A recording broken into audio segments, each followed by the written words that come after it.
Hi, and welcome to the Raw Heart and Soul podcast. I'm here today with a very special guest, Tilly Wilkes. I'm going to go through a few reasons why I wanted to have Corey on the podcast today.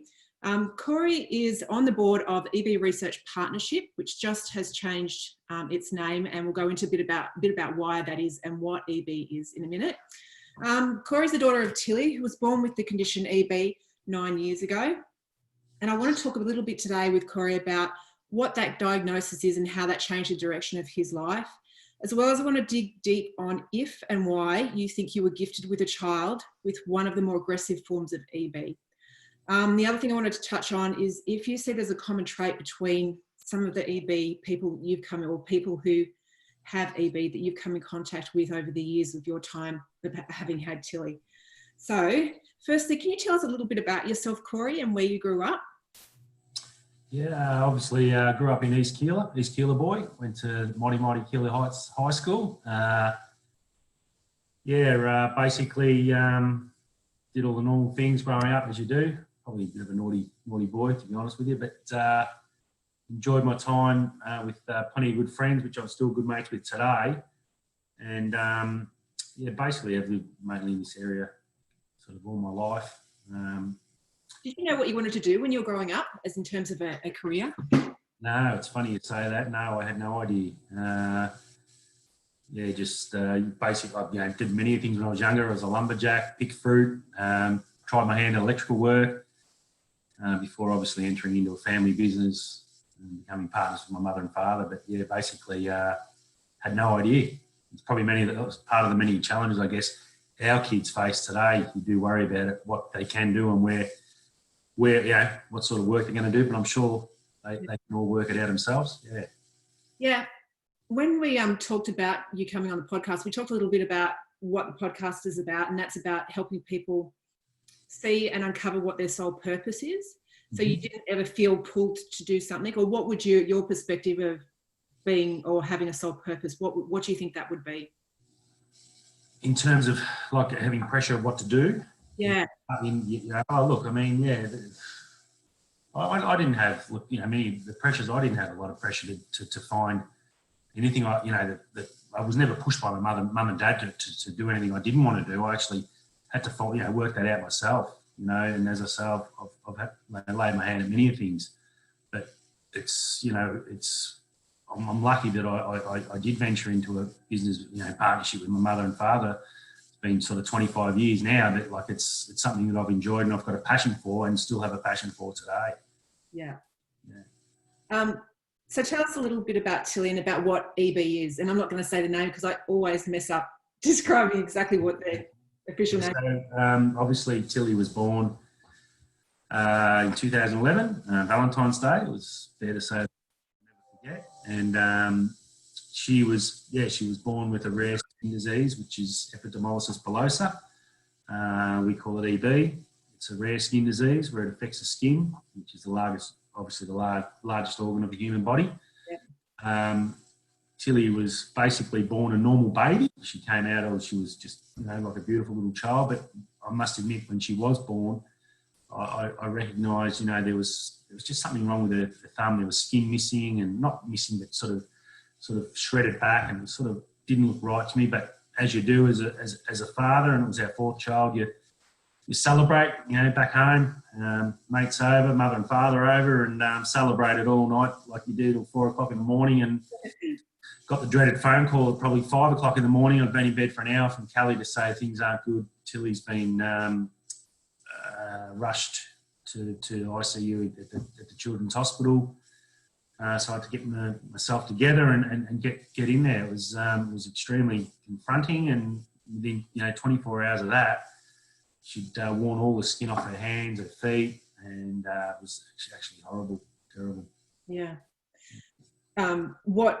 What you knew nothing about EB before she was born, did you? No, I think you go into the hospital, you go in there, and it was like a bit of a daze sort of thing. It was like, what? And that wasn't because of the night before. It was just, I had that in the back of my mind. I knew there was something not right, but I went in there, and we were sort of briefed by the dermatology team in there, and the King, who was just fantastic. And she basically sat us down in a room and said, the situation is this: your daughter has a rare skin disease. It's, you know, Epidermolysis Bullosa. It's extremely rare in Australia. There's roughly 1,000 people that have it, and there's different types of EB. And they explained to us that, you know, it's obviously simplex and recessive dystrophic, and they had no idea which one that she may have had. So at that stage, you know, it was fair to say that Kelly and I were devastated. It hit us extremely hard because we didn't know whether she'd survive, because if they are born with the worst case scenario, which is recessive dystrophic, a lot of babies won't survive. You know, it could be a week, 24 hours, whatever. So she had a biopsy, which was sent to Sydney. And we had to wait. I think it was 7 days. We actually had to wait. Took a long time. So it was painful. Not to mention, you know, my wife, it was her fourth cesarean, and she basically had, you know, taken herself out of the hospital and to be with Tilly, you know, obviously in the neonatal, you know, the ward at the children's in ICU. So yeah, it was incredibly challenging. So that 7 days after you got that diagnosis, she wasn't. And what's the difference between those two? Okay, so with simplex attacks mainly the hands and feet, although Tilly has since been basically, they say she's probably the worst case of simplex they've seen in, you know, probably ever, because it's taking a long time for Tilly to actually to get to some sort of normality, like as she is now. You see her at school and so forth. She looks quite normal, but underneath her clothes she has a lot of blisters and a lot of sores and so forth. But so she has simplex, Dowling mirror, which and then there's obviously there's recessive dystrophic, and that attacks the insides, and that's where it you know, attacks the organs, the esophagus. It's just horrible. Yeah. As I say to people, it's the worst disease you never heard of. Yeah. Interestingly, so that week was incredibly was, you know, we were on edge. It was just, you just had to try and stay focused, positive. While we had 3 other kids at home. I remember my son Harvey being in the hospital at the time when she was in the intensive care, and he was, you know, we had to go, and he said, "It's not supposed to be like this, Dad. You know, it's not supposed to be like this, Mum." You know, because we were leaving Tilly in there. Who was sick. She was very sick. Yeah. Yeah. So yes. Then, you know, that week, as I say, it took forever to actually get the diagnosis. And then you know, we had contact from a lady, Simone Beard, who's a family support person who works with Deborah Australia, and then she was, you know, sort of briefed us on, you know, the different scenarios and so forth. She had a daughter, Eliza, who was an inspiration to us all. Fortunately, we lost her in 2017, but she briefed us on everything that was in front of us, what the challenges and so forth, and just pray that she's going to have simplex. And she assured us that, you know, if she does have simplex, you can get her to live a relatively normal life. So yeah, so once we did get the diagnosis, I can assure you, it was terrible. It was, you know, we were extremely happy because we knew that Tilly was, you know, she could survive, and she's going to, you know, live a relatively normal life. But, you know, it was all the bits and pieces with Tanya, you know, in there. I'll never forget it, learning how to do dressings, and you know, some stages there when she was younger, it took us 2 hours, an hour and a half to do her dressings, and that was, you know, putting, you know, bandages in between her fingers to stop them rubbing, and this is a newborn. This is a newborn, yeah, and so that was. Yeah, I look back, you sort of think to yourself, man, how do you get through it? You know, get through it. Yeah, she was in a lot of pain. I mean, like for a long time. Like she was on morphine for 12 months of her life, so we had to give her morphine to sleep. Raw skin, you know, just raw skin on her hands and neck. Yeah, everywhere you touched. Everywhere you touched, between her legs, and you know, and it was. You know, the hurt, and you know, when you have a child that's hurting like that, you just want to take them out of pain. Oh, you just want to take the pain, but you know, you couldn't. Yeah. Do you have a strong spiritual base or a faith? Were you brought up in a religion?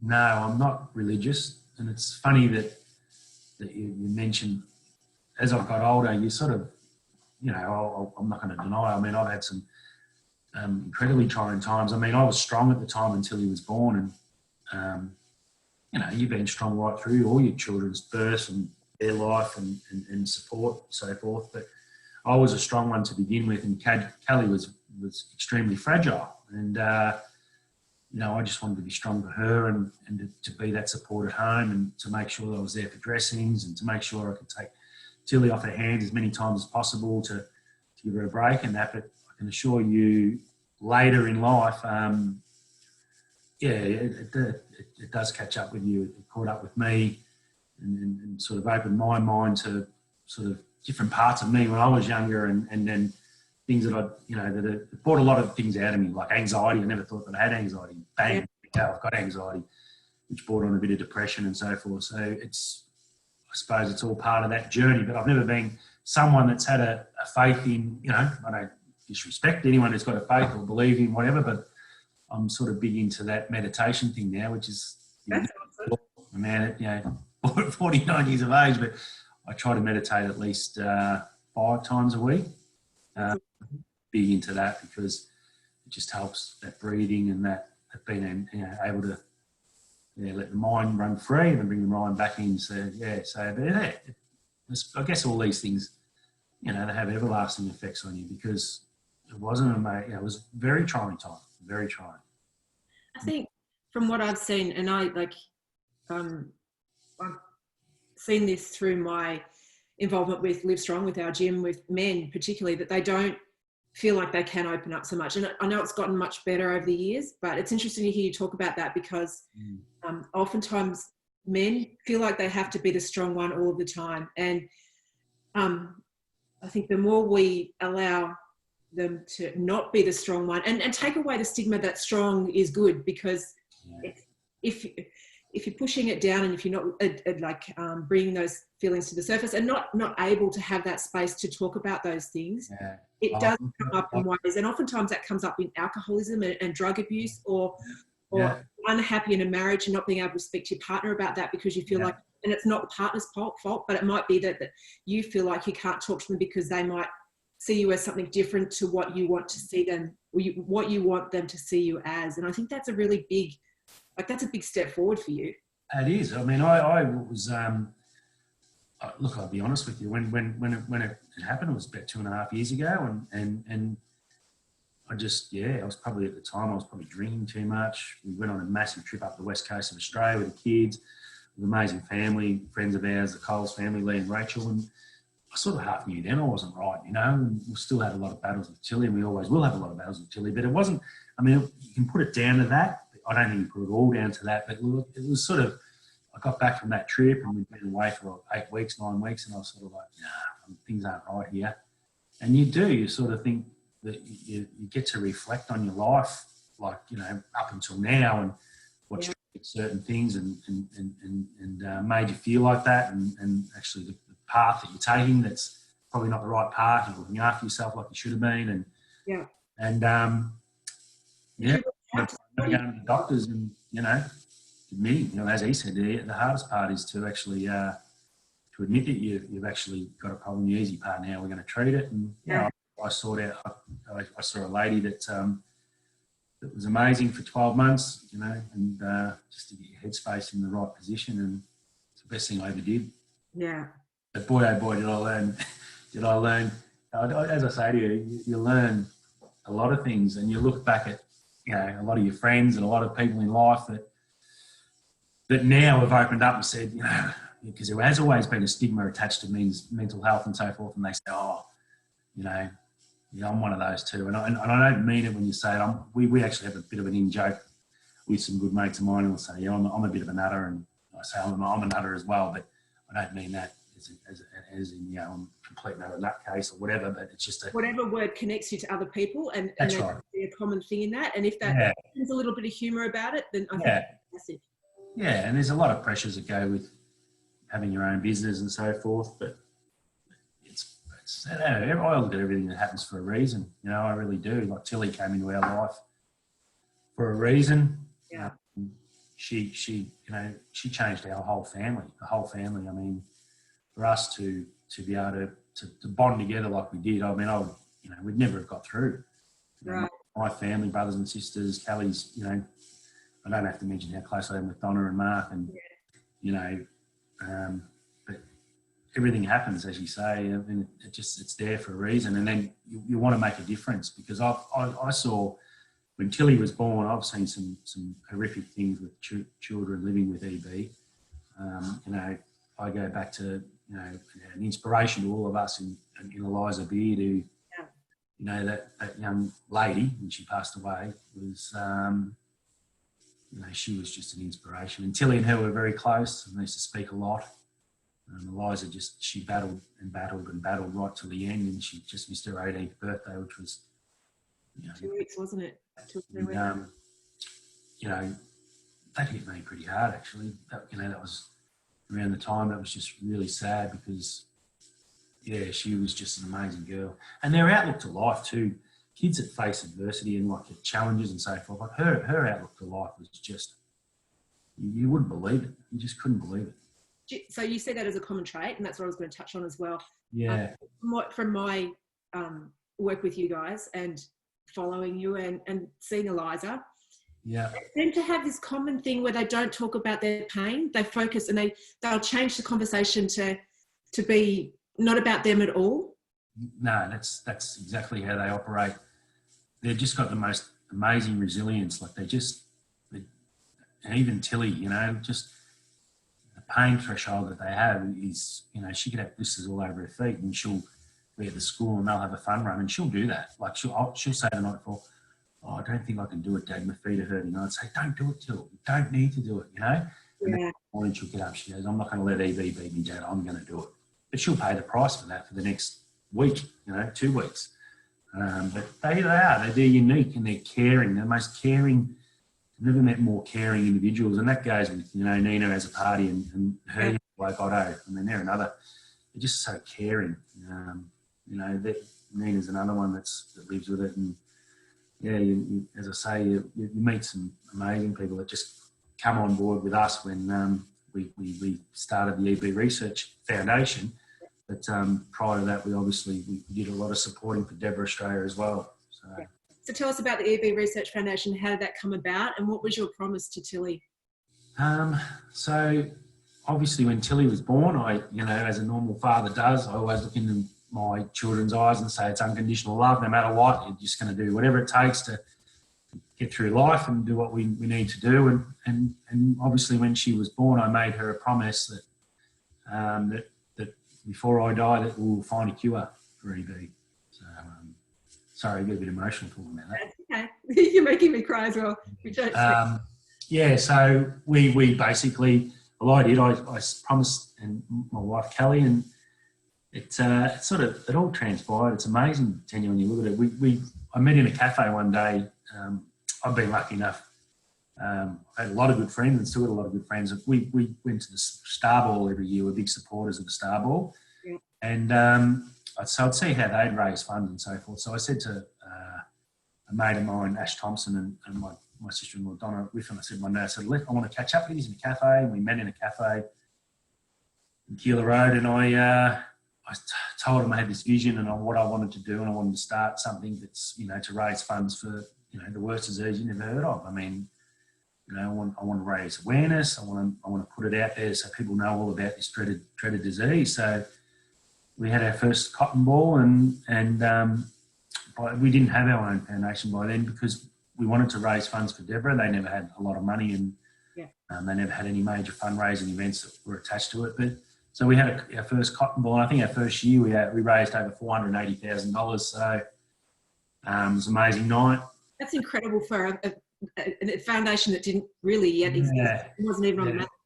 Yeah, like, I mean, as I say to you, my good friends, Mark Walkley and Scott Didier, I'd watched sort of what they'd done with Starball, and I was out on a bike, and it even goes back that far, Tanya. I'm just trying to think when the first cotton ball was. Was it 2016? I know we were at the first one. 2013. So 2013 was the first cotton ball, and I remember I was actually out on my bike, riding a bike, because at that point of time Tilly was really, really bad, and I was just on a downer, and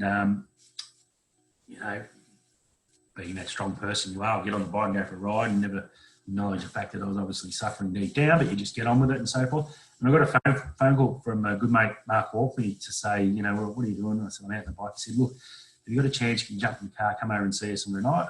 Ivanhoe, my office. I said, no problem. He goes, Scott and I have got an idea we want to, run by you. So went over to Ivanhoe, and basically they planted the seed about our own foundation. They said, we're going to need, we're all time poor. We're going to need somebody to actually run this. And I said, I've got the perfect person. I know exactly who I want to do it. And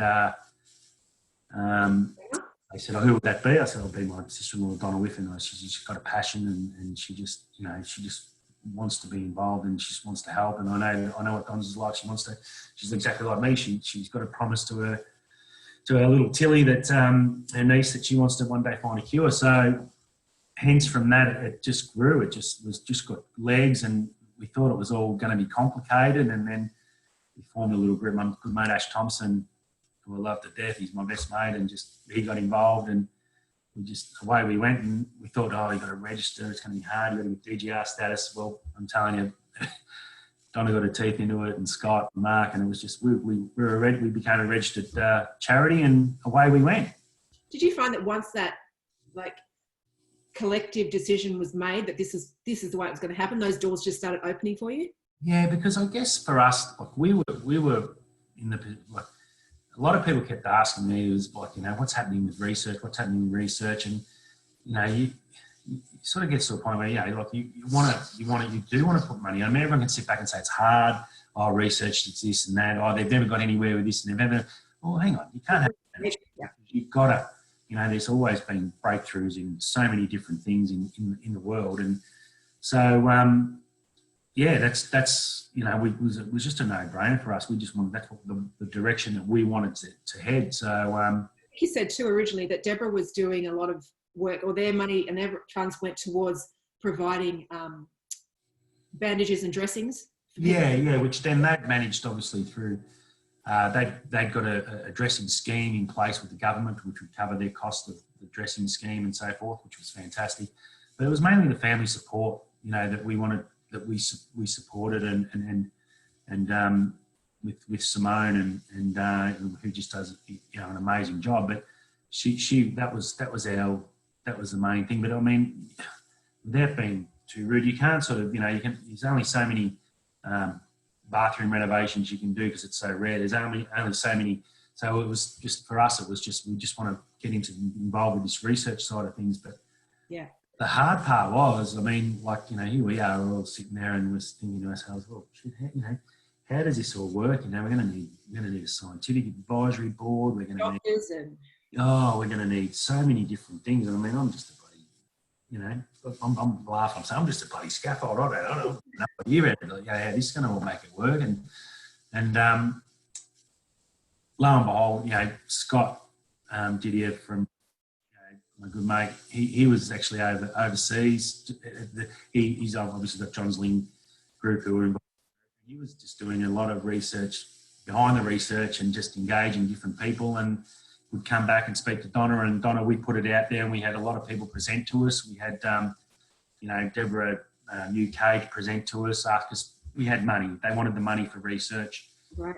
And it became extremely, we had a lot of money there for research. So we wanted to make sure we were doing the right things. And then lo and behold, Scott came back and goes, I want you to do some research into, there's some people in America, it's so much like us. There's a bloke by the name of Alex Silver, got a son who suffers from EB. He wants to start his own, he's got his own foundation, EB Research Partnership happening.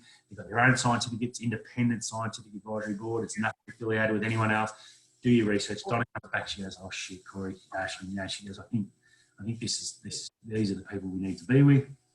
We had Alex Silver present to us in the boardroom at John's Ling, and the story was it was us. That was his, commitment to his son to find a cure. And, it's just a family that's engaged, and the momentum was just huge. So that probably goes back a year and a half, 2 years, and look, we wanted to go. It's not that easy just to go, oh, well, we're going to merge with them. We had to. A lot of work behind the scenes. We went over and supported their ball in New York, their first ball, which is which was just an amazing night. Like they do it differently to us. Yeah. But incredibly powerful evening. We got to meet a lot of the people involved there. Obviously, they've got Eddie Vedder and Jill Vedder that are so involved and amazing people. We got to talk to them for most of the night, and their passion and drive to make a difference is amazing. So we went back there last year again, and then we'd already committed to them, and we all knew, and we've obviously I think it's about 2.5 million we've donated thus far to research. And even anyone want to get on our website and you can see where the money's going. Yeah. It's amazing. So I think one of the things that I've really liked about the EB Research Foundation is that you've been very upfront and very clear about where the money goes, because I think when people donate to charities, they don't often understand behind the scenes what goes on and where that money goes, and sometimes don't donate like we probably should because of that lack of trust. Yeah. And not having built a rapport with that particular foundation, and that was eliminated for me from the very start, because I knew that you had the passion, I knew that you had the reasons, and I knew that you had the drive, but then you had the support network around you to channel that money into an area that it was needed. And all of the funds, or as far as I understand, all the funds go to that. Like there's not side wings of stuff doing different things and putting things there. And I think that's what excites me about this official now partnership with America, because explain a little bit about what venture philanthropy, I can't say the word. Yeah. So it's basically like, just going back to what you were just saying then too, it's like, it's incredibly important for us that their model is exactly like ours. Like it's no more than 10%. I think we run it less than that, that is spent on administration costs and so forth. That was their philosophy. That was our philosophy. So that's again, it goes back to, we're not wasting any money. But they're into they created this adventure philanthropy, so that every dollar that is actually obviously put into research, it's got to actually generate money to go back into that research. So it's I don't know if I've explained that 100% right, but that's basically how it works. It just generates more income. So it multiplies and so forth, and that's what they're all about. Yeah. So they invest in people who are researching and finding cures for this. Yes. And research that first before they invest that money into that, so that when the drug they own the IP. They basically own the whatever they do. That's all to do with them, and then it basically it generates multiple income to go back into research and so forth. Because it's a business and it needs to be run like a business. That's right. It's basically run like a business. Yeah. So in terms of what you're going to be doing in terms of fundraising, like you were doing prior to 2020, the cotton ball, and with the women's lunch and things like that, and the things that happen throughout the year, will that still continue? Yeah, it is. But obviously with COVID, it's been incredibly hard for, I think, a lot of charities. Yeah. We're unable to this year. We haven't had the ladies' lunch, which usually happens in October. We haven't been able to have the Star Ball this year, which we're 50%, recipients of that. It goes to EB. So ladies' lunch, cotton ball doesn't look like it's going to happen. We've got Tough Tilly Day in January. It doesn't look like it's going to happen. So yeah, it's very tough. So we're just sort of basically got to look at other avenues of raising funds. But I can assure you, when 2021 gets up and running and we can go ahead and do it, we'll be fast tracking it, making sure that because the cotton ball is an amazing night. It really is. I think people come to our cotton ball and they feel like they've been part of the journey. They're going to stick with the journey, and they can actually see what's happening, and where the funds are going. And so at night as well. it's all and they get entertained on the night, and everyone has a great night, and but it's all up in the air. Nobody knows what's happening. And even Tough Tilly Day, we don't. I doubt whether that will happen. Yeah, in terms of crowd restrictions. Yeah. I'm going to ask you a question. Mm-hmm.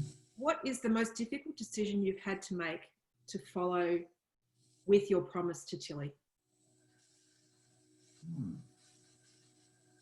You got me now. It's a hard question, isn't it? So has it, like in your darkest moments, have you ever thought this is too hard?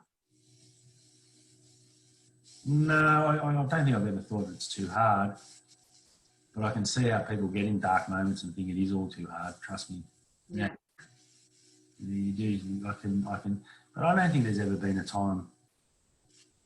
I've never been a quitter. Never. I've always, it's always been, instilled in me through parents. But I don't think I've ever had a moment where that I thought it might have been hard at the time, but I don't think it's ever been a case of I just can't do it.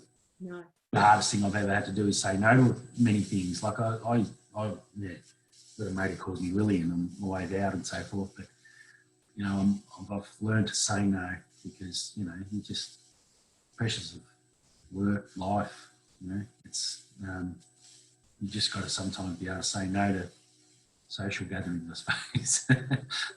And put your family first? Family's always first. Family's everything.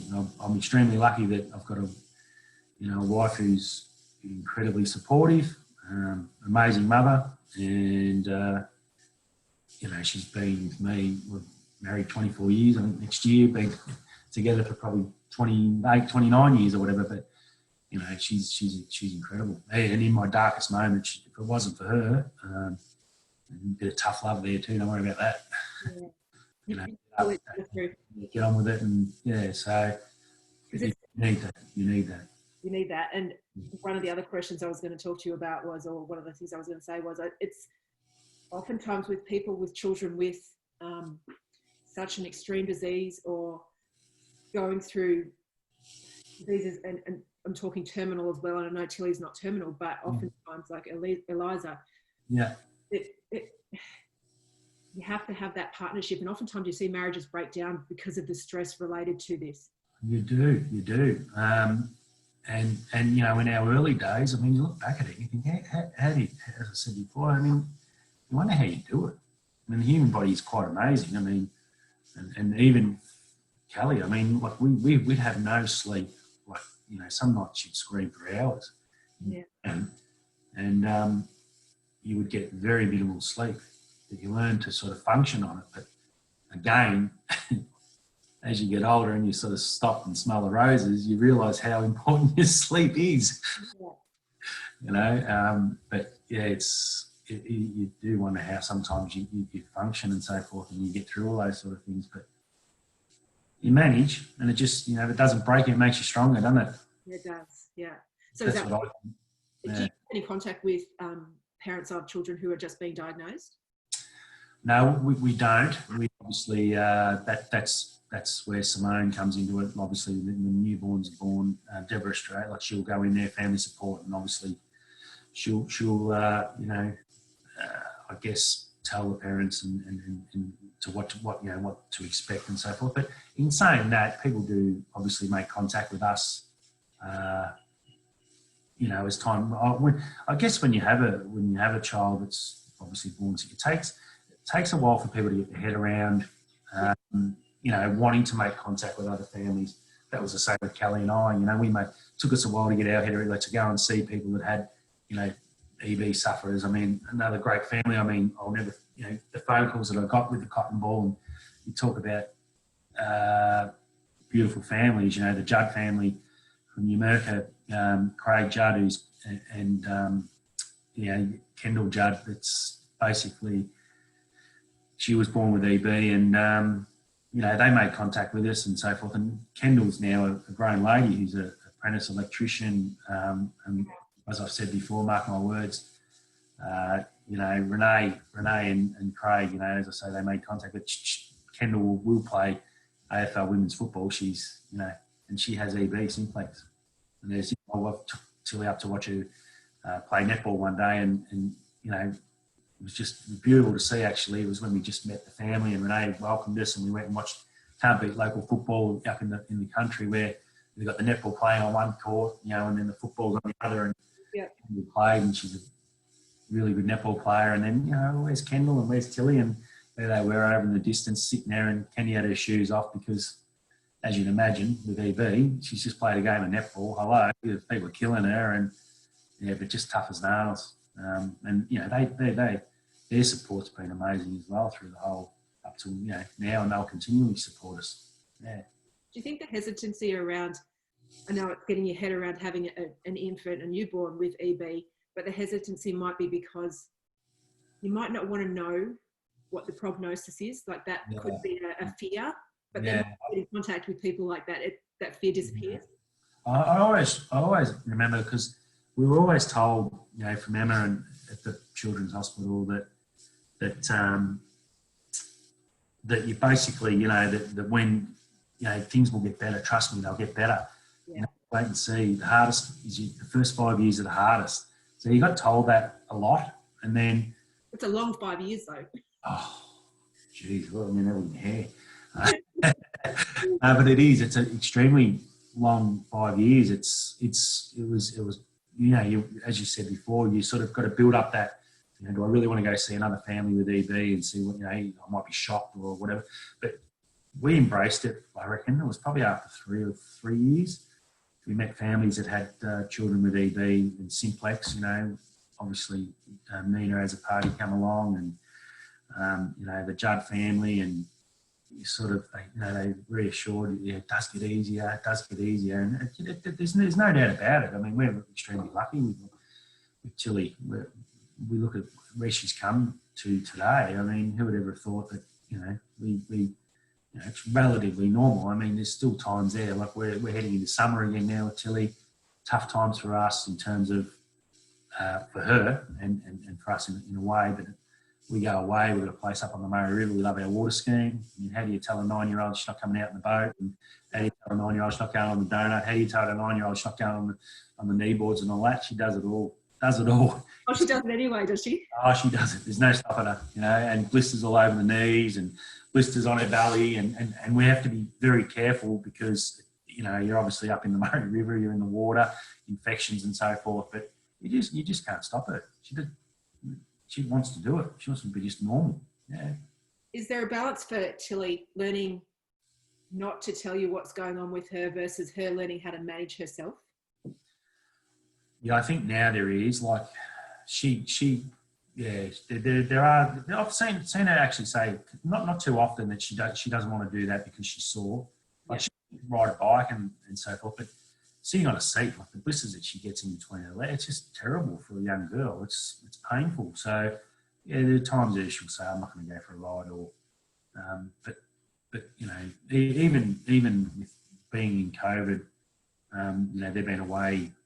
They were lucky. Kelly stayed up at the house up on the river there, so they didn't come home. So Tilly's had to we have a carer most times. We'll come out 2 or 3 times a week to Tilly with her blisters and so forth, but she's managed to do all that herself while she's been away. So wow. So that's been for 4 months. So we actually had Sandy and Alana over last night, which was great to see them again. And it's amazing the bond that they have. I mean, they've been with Tilly right from the word go. They've been just right there and so forth. It's incredible. Yeah.